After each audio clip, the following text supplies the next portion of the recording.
I used to believe mornings were the safest part of the day. The light felt honest, predictable, and calm. Something you could rely on before life got noisy. But that belief shattered the moment I stepped onto my porch and found two strangers standing in my yard. Cameras lifted, lenses aimed directly into the windows of my children's bedrooms.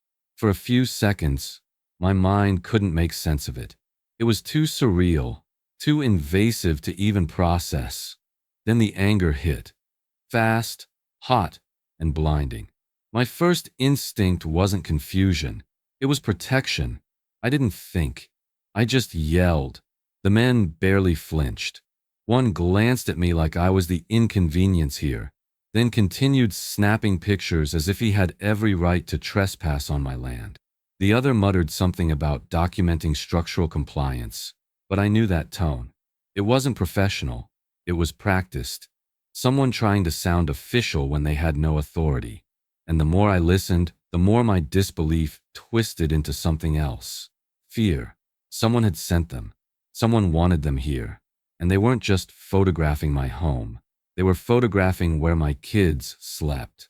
Behind me, I heard the soft shuffle of my daughter's feet as she peeked out the door, confused by the commotion. I pulled her back inside so quickly she yelped, and that small sound cut deeper than any violation could. A man could take an insult, a fine, even a bit of harassment. But when strangers start pointing cameras at your children, the line isn't just crossed, it's obliterated. I demanded to know who sent them, and that's when one of the men casually said the words that made my stomach drop. HOA President's Orders. Linda Carver. The woman who ran our homeowners association with a polite smile and a handshake so cold it felt like punishment. She hid behind bylaws and committees, but her real power came from fear. Fear she cultivated, fear she enforced, fear she enjoyed. And now she had ordered people onto my property to intimidate me. Not inspect, not warn, intimidate. The morning air felt sharper as I stood there, the shutters clicking like taunts, each flash another slap to my dignity. The smell of fresh dew, normally calming, turned metallic in my throat. My hands trembled, not from weakness, but from the overwhelming urge to protect what was mine. I stepped forward, forcing the men to retreat off my lawn, and only then did I notice the bright red paper taped crookedly on my front door. It fluttered slightly in the breeze as if mocking me, daring me to read it. When I tore it off, the words hit harder than the scene in my yard. Special notice, immediate action required. But it wasn't the title that chilled me. It was the handwritten message below it, a message that made my pulse stop for a beat. This is your final warning. Final warning? For what? I'd never received a first warning. I'd never violated any rule. I stood on my porch, grippy, tightening on the paper as the men finally walked away, leaving the echo of their intrusion behind them. And in that moment, one truth became painfully clear.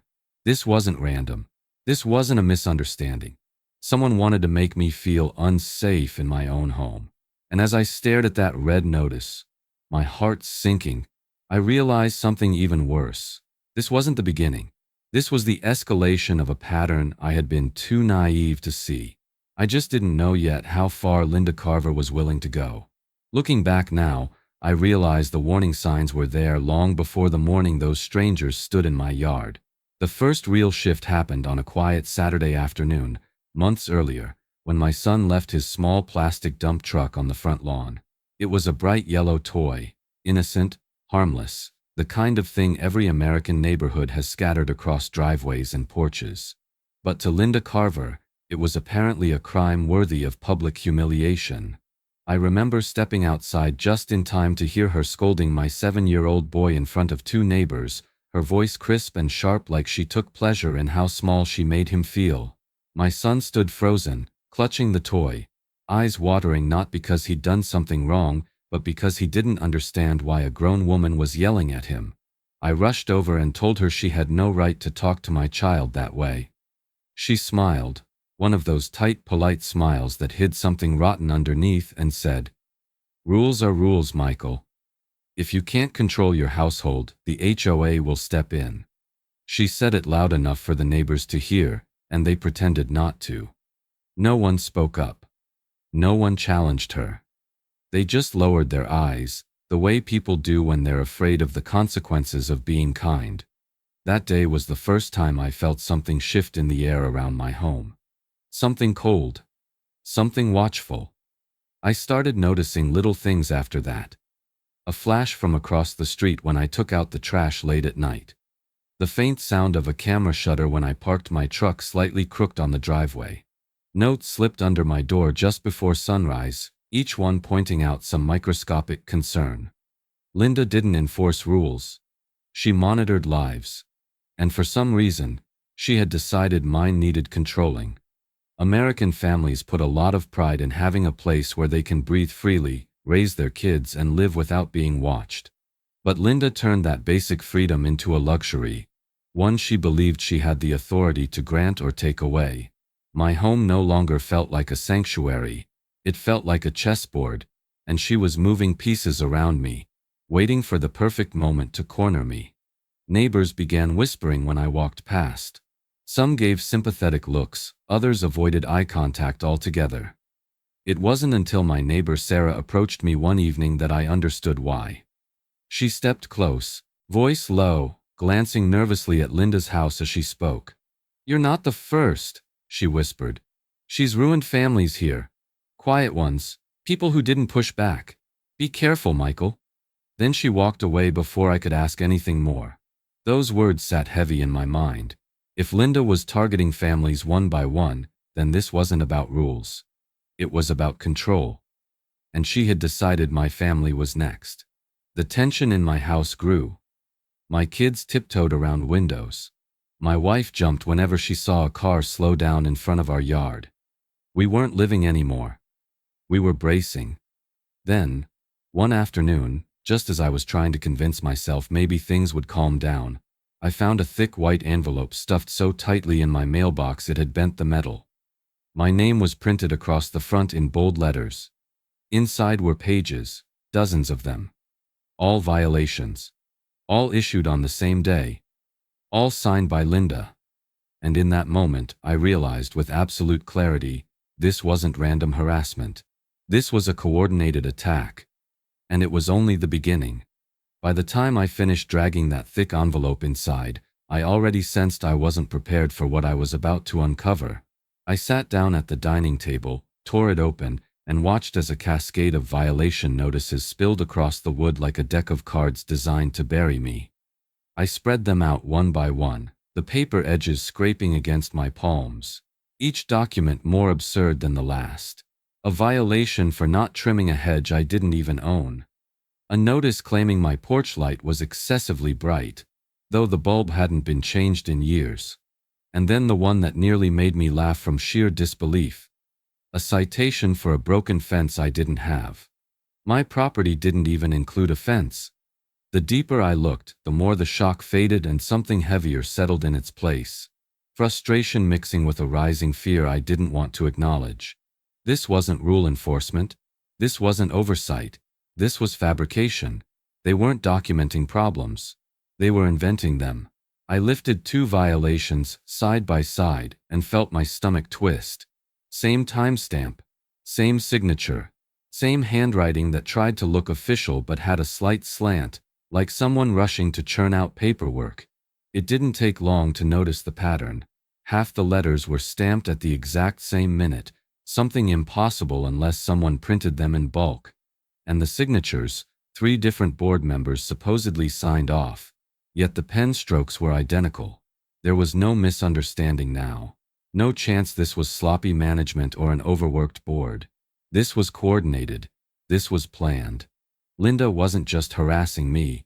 She was building a paper trail to justify pushing me out. And that hit a place deep inside me that every American homeowner understands. Losing your home isn't just losing walls and a roof. It's losing the life you built. The memories in every corner. The safety you promised your children. Seeing those violations piled in front of me felt like someone had placed a countdown clock on my table. A warning that if I didn't fight, my family might actually lose everything. I forced myself to breathe, and began reading each violation carefully. My eyes kept circling back to the fake signatures. Homeowners are legally allowed to request proof behind citations, including photos, meeting minutes, and inspection records. I knew this, but Linda was betting on something else: fear. Most people don't question authority. Most people just pay the fines and hope the harassment stops. I wasn't most people anymore. I stacked the letters neatly, keeping them in chronological order, trying to make sense of the attack. But the more organized the papers became, the more chaotic my mind felt. This wasn't an attempt to correct anything on my property. This was a plan to paint me as a problem homeowner, someone who needed to be disciplined or removed. Then, at the bottom of the pile, I found a different kind of envelope. Heavier, thicker, official-looking. When I tore it open, a single sheet of paper slid out, but the weight of what it carried was enough to make my pulse slow.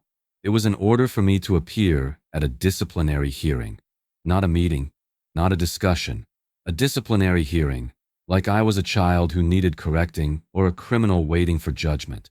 For a moment, I just stared at it, the words blurring as anger mixed with dread. But a small part of me still hoped. Maybe this would be the moment I could finally defend myself. Maybe the board would listen. Maybe fairness still existed somewhere inside that HOA building. But deep down, a knot tightened in my stomach. Something told me this wasn't a chance to clear my name. It was a trap, and I was already walking into it. I just didn't know how rigged it really was. Walking into that hearing felt like walking into a courtroom where the verdict had already been decided. I pushed open the door, expecting a small meeting with a few board members. Instead, my chest tightened as I found nearly a dozen neighbors seated in rows, their eyes drifting toward me like I was a spectacle they'd been invited to witness. And that's exactly what it was. An orchestrated humiliation. Linda Carver stood at the front of the room, smiling as if she'd just finished decorating for a party. Only this party's theme was my public downfall. I felt heat crawl up my neck. Shame is a strange thing. It doesn't wait for guilt. It hits you the moment you realize people have gathered to see you judged. The fluorescent lights above buzzed sharply, almost echoing my pulse. The air smelled like old carpet and stale coffee, and the murmurs that floated between seats made my palms sweat. I could feel the room deciding who I was before I even sat down. Linda wasted no time. The moment I took my seat, she launched into a speech filled with manufactured outrage. She questioned my responsibility as a homeowner, my respect for the community, even my ability as a parent. At one point, she waved a picture of my son's bike leaning against the porch and called it a sign of domestic disorder. Her voice carried that polished, confident tone that people mistake for authority, and the board members nodded along like trained shadows. When she questioned my commitment to American neighborhood values, I felt something twist inside me. Patriotism is not a word you toss out to win an argument, yet she wielded it like a blade, cutting into my reputation. I opened my mouth to defend myself, but she raised her hand, silencing me in front of everyone. My frustration boiled into helplessness. Every accusation she made, no matter how absurd, was rubber-stamped by the board within seconds. They didn't look at evidence. They didn't ask questions. They didn't even pretend this was a fair process. I glanced at the neighbors in the back row. Some looked uncomfortable. Others avoided my eyes. A few stared with open judgment, already convinced I was exactly the kind of problem homeowner Linda described. And that realization hit hard. The fear of losing your home is one thing.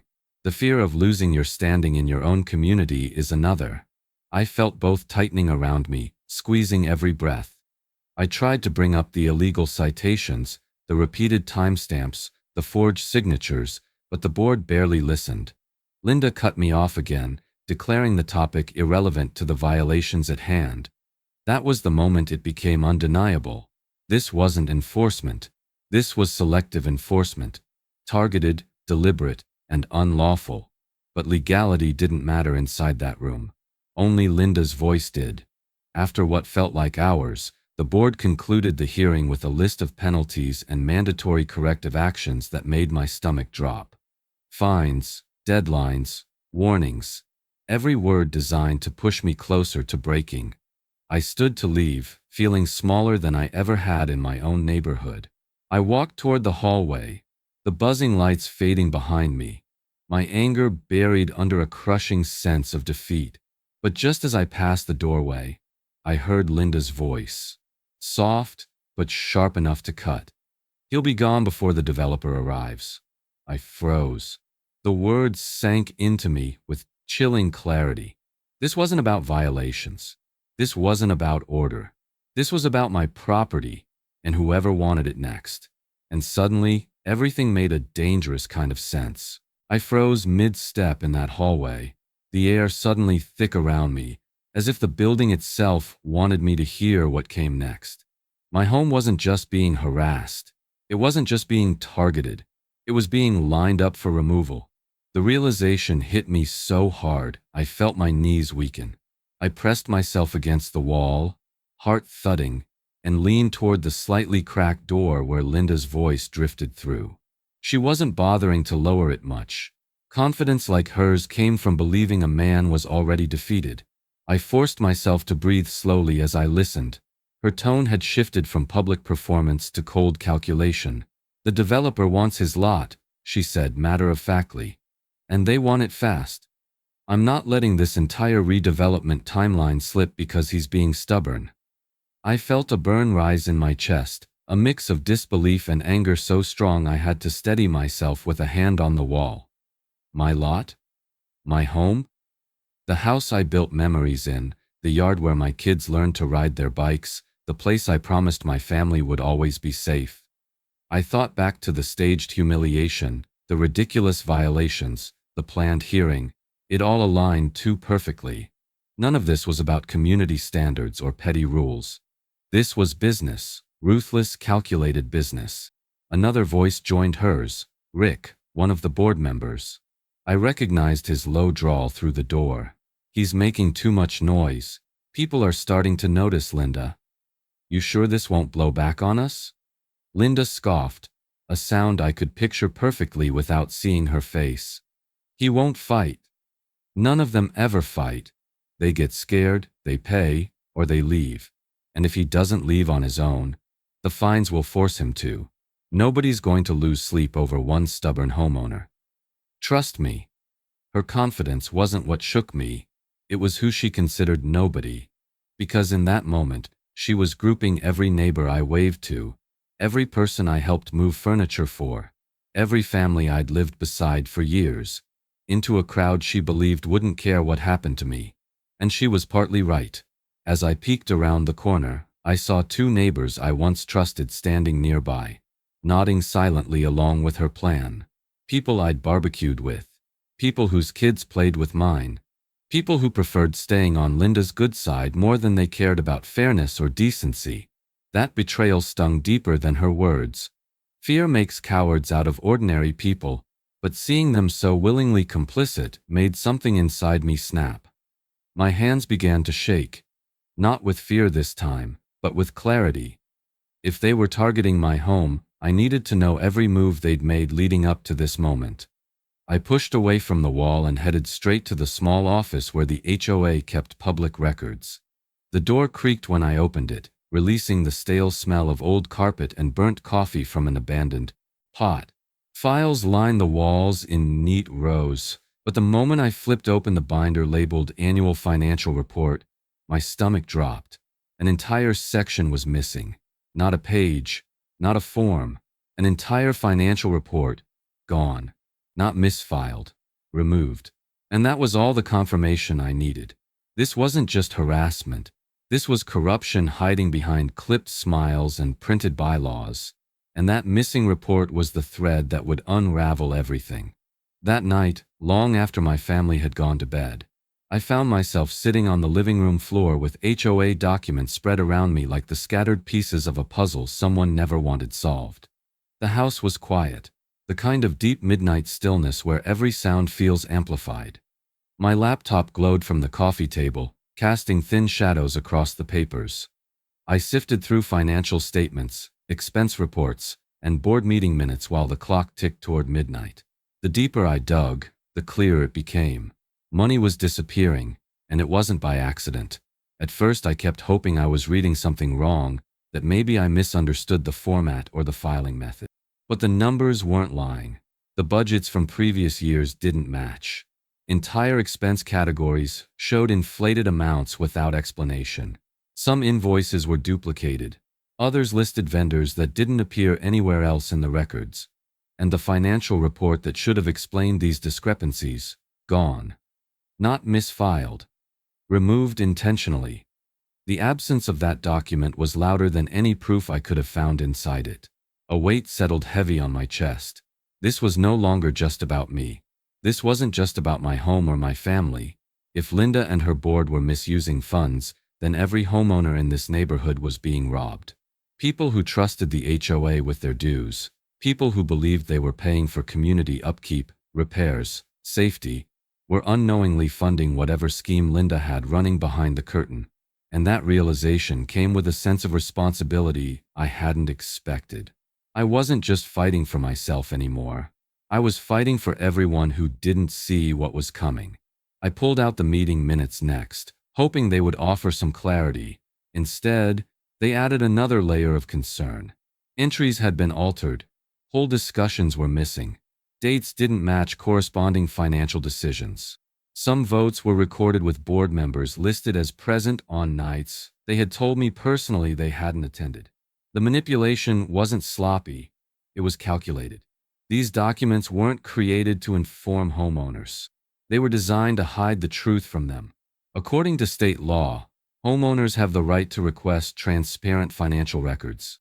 Linda knew this, and yet she had gone out of her way to bury anything that could expose her. The more pieces I put together, the more I understood why she was so determined to push me out. I had started asking questions, and questions are dangerous to people who build their power on lies. As I worked, I kept glancing toward the window. A creeping unease had settled over me, like I wasn't working alone. Every rustle of the trees outside made my heart skip. The documents in my lap shook slightly when I realized something else. Linda had been watching me more closely in recent days. Too closely. Her car lingering on the corner. Her slow drives past my house. The pointed look she gave me during board meetings. She knew I was digging.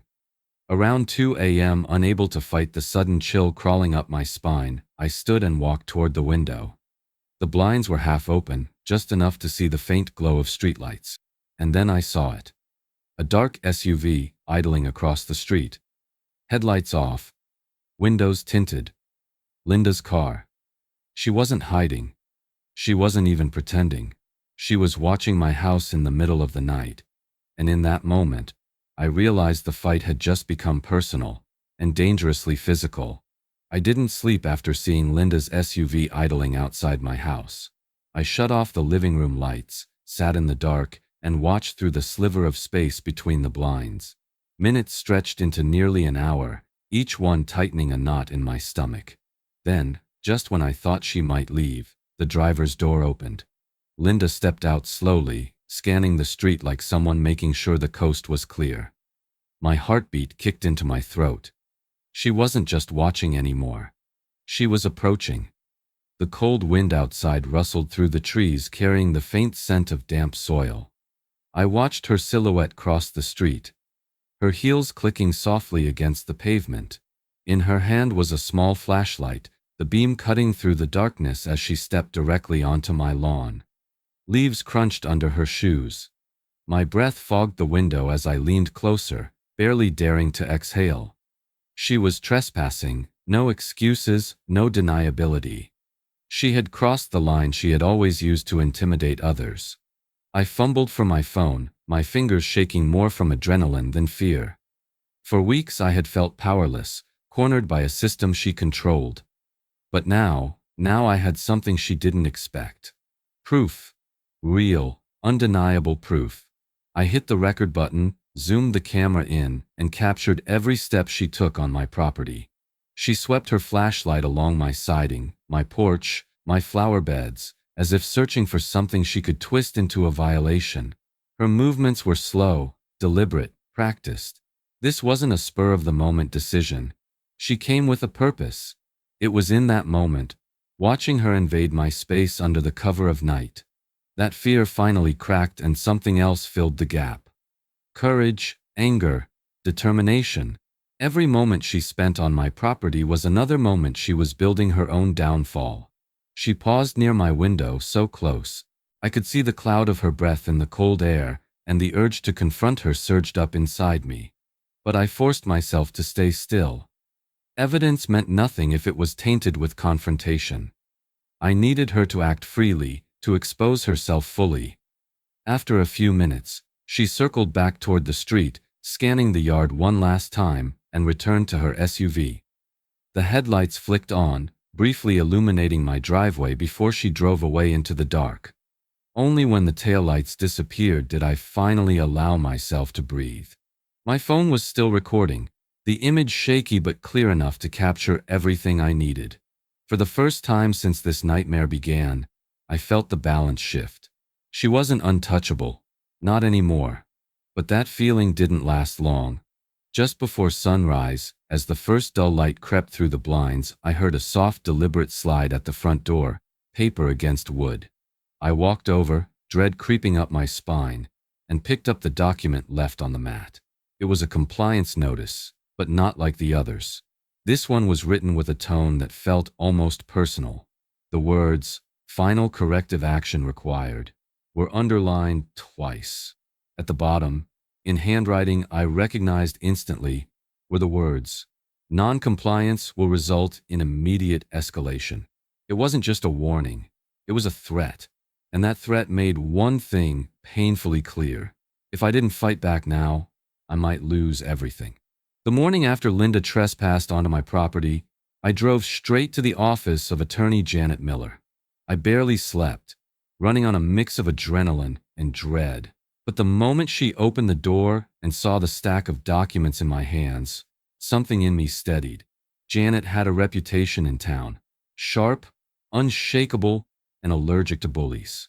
When I spread the violation notices across her desk, followed by photos, timestamps, and the video of Linda quietly prowling around my yard at 2 a.m., her expression shifted from curiosity to a deep, simmering outrage.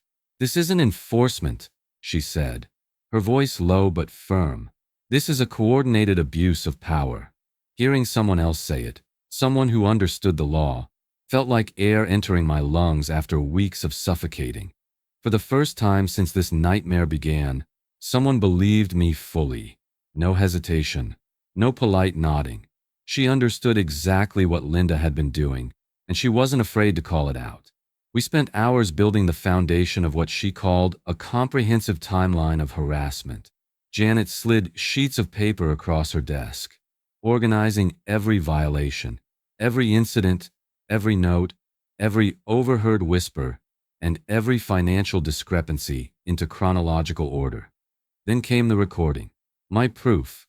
She watched it twice, jaw tightening each time Linda's flashlight swept across my lawn. "This alone," she said, tapping the screen, "could force the board into immediate corrective action. Trespassing, targeting, retaliation. She's crossed every line." Piece by piece, my fear was replaced by something new: empowerment. For weeks, Linda's power had felt absolute. Her rules, her board, her control. But with every document Janet added to the growing evidence folder, that illusion cracked. I wasn't powerless. I wasn't alone.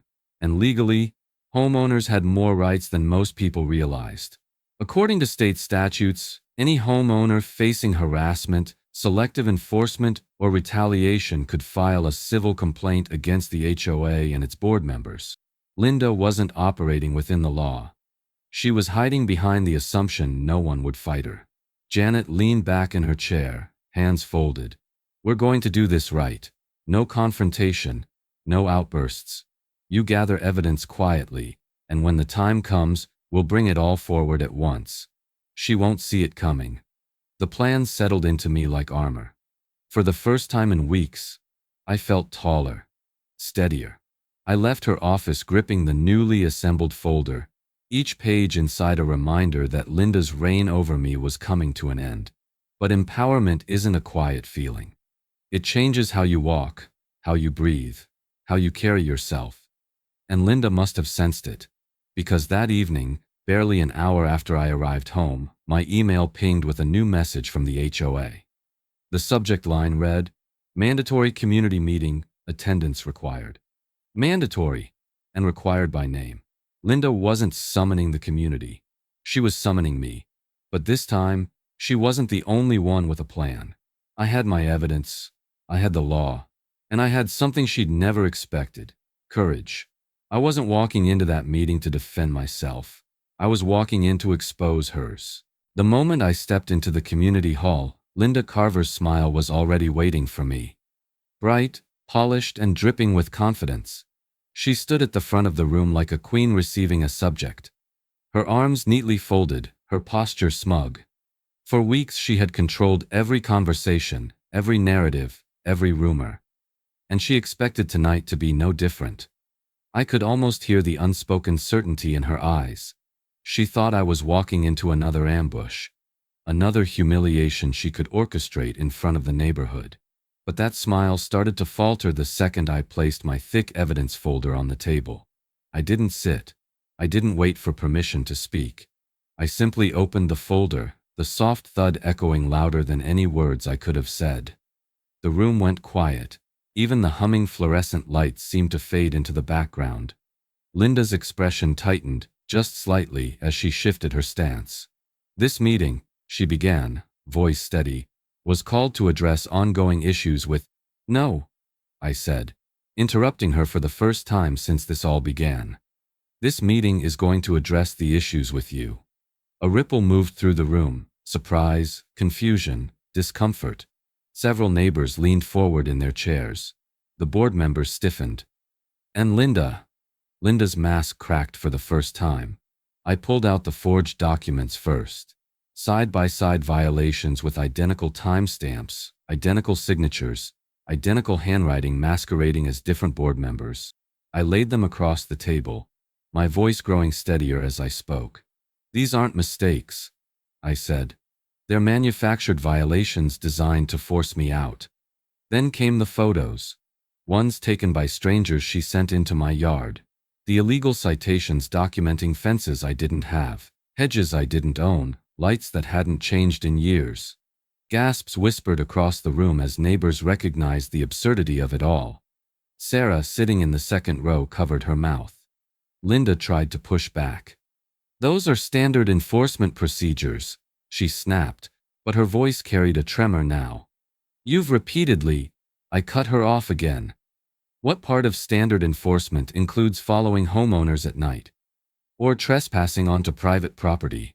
I clicked the projector remote, and the video of Linda walking across my lawn, flashlight in hand, appeared on the screen.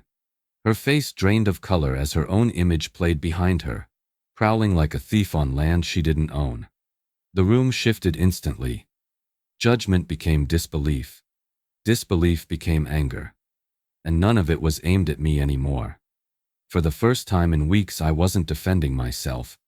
I was standing up for myself. My voice didn't shake. My shoulders didn't fold inward. Every word felt like reclaiming ground she had stolen from me. The HOA attorney, who had barely looked up before, stood from his chair slowly, staring wide-eyed at the screen. Board members exchanged panicked looks. Someone in the back muttered, "This is illegal. All of this." Linda reached for the projector, trying to shut it off, but I placed my hand on the table. Firm. "We're not done," I said quietly. "Not even close." Her eyes narrowed. "What are you insinuating?" I closed the folder slowly, letting the anticipation build in the room. "I have one final piece of evidence," I said, my voice level, steady, stronger than ever. "The one that explains everything you've been doing, every violation, every lie, every late-night scare tactic." Silence dropped over the room like a curtain. "And once I show it," I said, locking eyes with her, "everyone here will finally know why you targeted me." The moment the video began playing, the entire room changed. Gasps rippled through the crowd as Linda's midnight trespass lit up the projector screen, her flashlight cutting through the darkness, her footsteps crunching across my lawn like she owned the ground beneath her. The silence was sharp, heavy, and damning. Every second of that recording shattered the facade she had spent years building. Linda stood frozen, her face draining of color. Her hands, once confidently folded, now shook at her sides. Behind her, the board members exchanged horrified glances, their carefully rehearsed loyalty unraveling in real time. For the first time, they weren't looking at me like a problem. They were looking at her like a liability.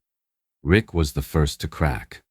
"You said we had nothing to worry about," he hissed at Linda, leaning away from her like she carried something contagious. "You told us everything was handled." Becky followed, voice trembling. "You never said you went onto his property. You told us he was exaggerating." Carl, usually silent, stood abruptly. "I'm not going down for this," he muttered. It was chaos. The board that once acted as Linda's personal army had turned on her in seconds. Their unity, her greatest shield, collapsed as easily as a house of cards touched by fire. Then the HOA attorney stepped forward, his expression so deeply troubled it quieted the room. He cleared his throat.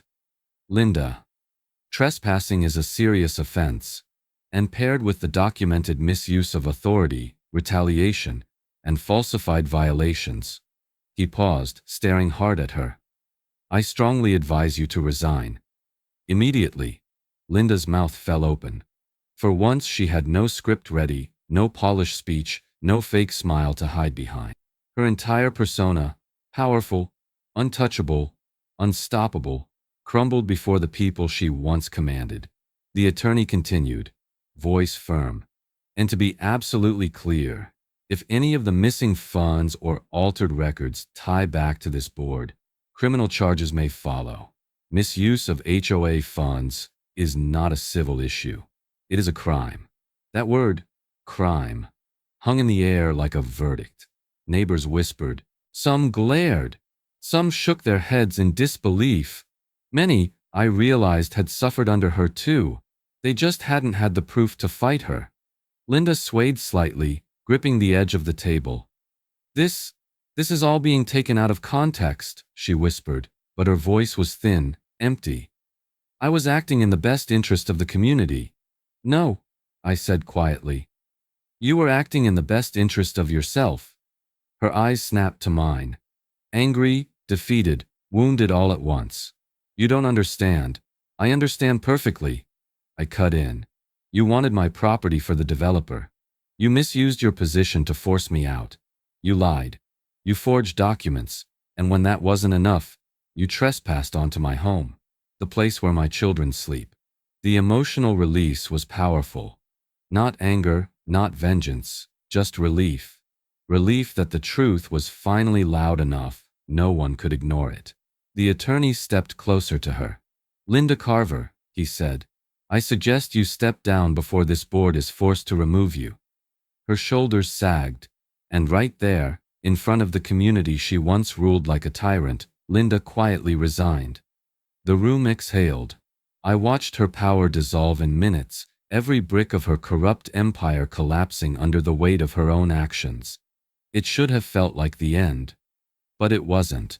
I looked around the room, the shocked neighbors, the rattled board members, the attorney waiting for my next move, and I realized something. I wasn't done yet, because what I did next didn't just take Linda down, it changed the entire neighborhood forever. The morning after Linda's resignation, I walked into the HOA office with a different kind of determination, one that came from finally understanding something crucial. Removing her wasn't enough. The system she'd twisted still stood. The rules she manipulated remained. The board she controlled was shaken, but not reformed. If I wanted to protect my home, and everyone else's, I needed to dismantle the entire foundation of her influence. So I did the one thing she never imagined I'd have the courage, knowledge, or support to do. I filed for a forced election and requested county auditors to intervene. The clerk's eyes widened as I handed over the paperwork. It wasn't a symbolic gesture, it was a legal hammer. Forced elections meant every board member would have to re-earn their seat in a transparent vote. County auditors meant every financial document, every expenditure, every missing report, every altered minute would be examined by professionals who didn't care about neighborhood politics or personal grudges. Word spread faster than I expected. By evening, neighbors who had stayed silent for years were knocking on my door. Not with fear, but with gratitude. They shared stories of petty fines, targeted letters, threats of enforcement Linda had used to keep them quiet. One neighbor broke down crying, telling me she had considered selling her home because she felt trapped by the constant pressure. Another admitted he had always believed he was alone in being singled out. And for the first time since moving into that neighborhood, I saw the community as it should have been. United, not intimidated. On election day, the turnout was overwhelming. People who rarely attended meetings showed up early, forming lines outside the hall. They weren't there to support me personally.